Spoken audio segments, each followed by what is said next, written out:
And then we only had black and white until I was 18. So from 14 to 18, all the TV I watched was like on this small black and white.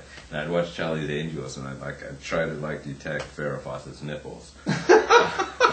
Thanks for taking us there, Levy. My small black and white TV, like that was like the most exciting thing. Oh no, Benny Hill late at night, you could sometimes see nipples. And then some like the PBS British shows, like you get to see nudity.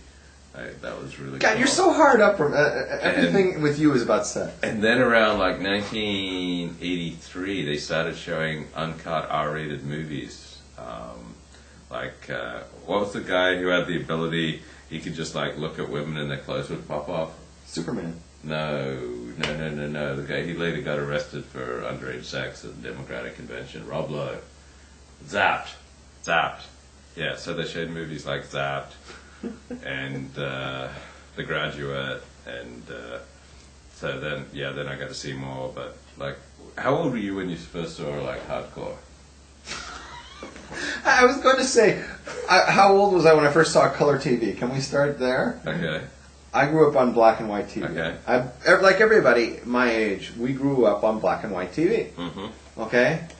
And even though there was actually color in the world, yeah, the black and white the TV was showing black and white. Mm-hmm. So if you're like looking at old black and white movies and TV, you might think that there was no sun out back then. There was no color. Color was like invented in the late 60s. Okay. Then somewhere around 1969, I'm going to say, we had color. We had color TV.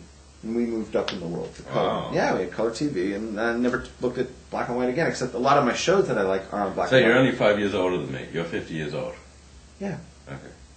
And a lot of the shows I like are on black and white. I love Lucy. That's a great show. I love the Three Stooges. You know, those are great things. I grew up with. What about Charlie's Angels? Did you like? No, that was in color. You liked Farrah Fawcett? She was pretty hot. I was a fan of hers. I used to have a crush on her. Jacqueline Smith. I used to have a crush on Farrah Fawcett. You prefer Farrah Fawcett to Jacqueline Smith? I don't remember Jacqueline Smith, but at the time I had a crush on Farrah Fawcett. Yeah. Okay, Malachi has the question. Yeah. I think I was more Jacqueline Smith, but... Oh yeah? She's your type? I mean, she's older now, but she was fine. Oh, Morgan Fairchild. That was... I think Morgan Fairchild did more for me than anyone when I was a teenager. I don't even know who that is. And that and the particular teacher I had in middle school. I don't know who Morgan Fairchild is.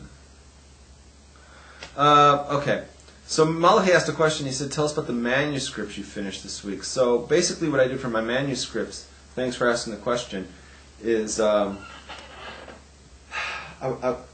I tell you the story? I saw on Facebook that a rabbi thought that you could get your writing work. Yeah.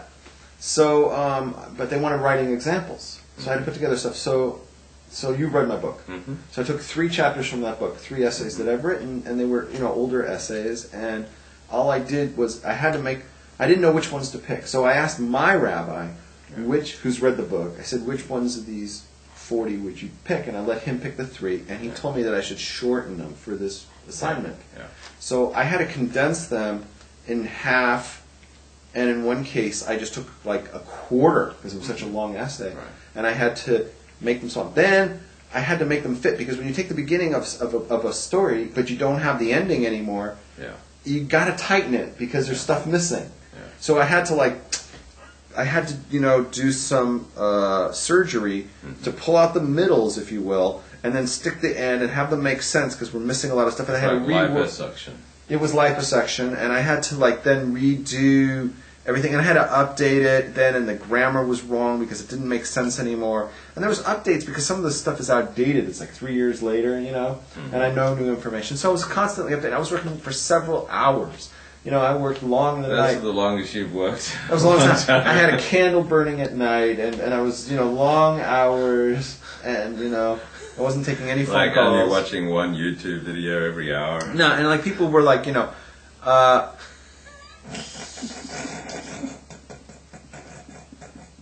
what's so funny? Therefore, World Series says, when the two of you write a safer together, Wangle says the sex tape will come first.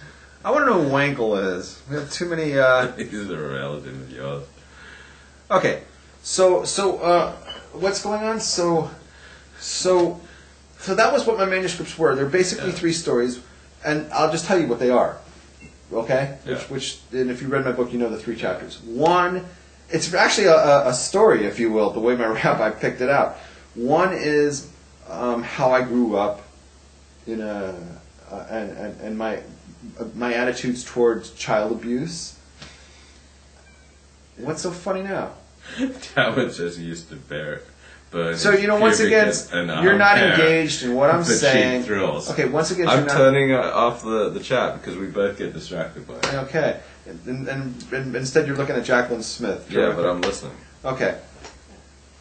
That the first story was about my growing up as a child abuse victim, and then my attitude about why I won't have kids. Yeah. And the cycle of abuse, explaining that, right? Yeah. And that, and saying that the frum community should take a stand, and they should support me on this. Yeah. Okay. Then the second one was how I met Rabbi Victor Miller and how he became my rabbi. Mm-hmm. That whole story. And then the third one was almost a hemshech of that, if you will, because in that I talk about how Rabbi Miller was so adamant against heresy and letting infiltrations of secular thought enter into Judaism. Yeah. And so my last one was I wrote a whole essay explaining why there's no room for no room for evolution and an old universe into Judaism. So it's all about the age of the universe and the Jewish perspective on that. So those were the 3 I had. And that one, by the way, was a lot of work. That one took me several extra hours, because it was a gigantic. You read that's the biggest chapter of my book, and my rabbi said, just take like a quarter of it. Yeah. Well, how do you do that? So I had to really rework the entire essay. It's like if you're working for a newspaper, right? Yeah. And you wrote like a 2,500 words. You write 2,500 words, and then what? 750. Yeah, you got 750. Like, how are you going to reduce that down? Right. This is a huge problem. So it was like it was very difficult. And plus, that came out 3 years ago. Yeah. So there's been a lot of people who have written stuff to strengthen my position that were much stronger than the arguments that I've used. I quoted people back then who, were marginal. I have much bigger names today, much bigger statements. So I worked them all in, and I made it, and I sent them out, and I haven't heard back from anyone. Oh, good. I mean, you did something constructive. Yeah. Now I have them. I have them on demand. I'm ready for next time.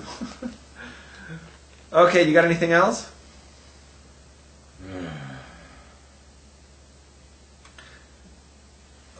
What has this guy Justin been causing trouble in the chat room? I haven't been watching. He's fine. He's fine? He's just a kid. Doesn't know any better. But see, the people don't know that. Yeah, just folks, Talmud 123 is just 20 years old. And 1, 2, 3 is probably how high he can count. Like, if you think this is bad, you should see him, riding up and down Pico Boulevard on a bike he borrowed from the rabbi, and screaming at people to get out of the way. And he's telling me how much he hates secular Jews. I mean, this guy is a character. And so, he's just a child, and, Rabs and I are like his 2 gay dads.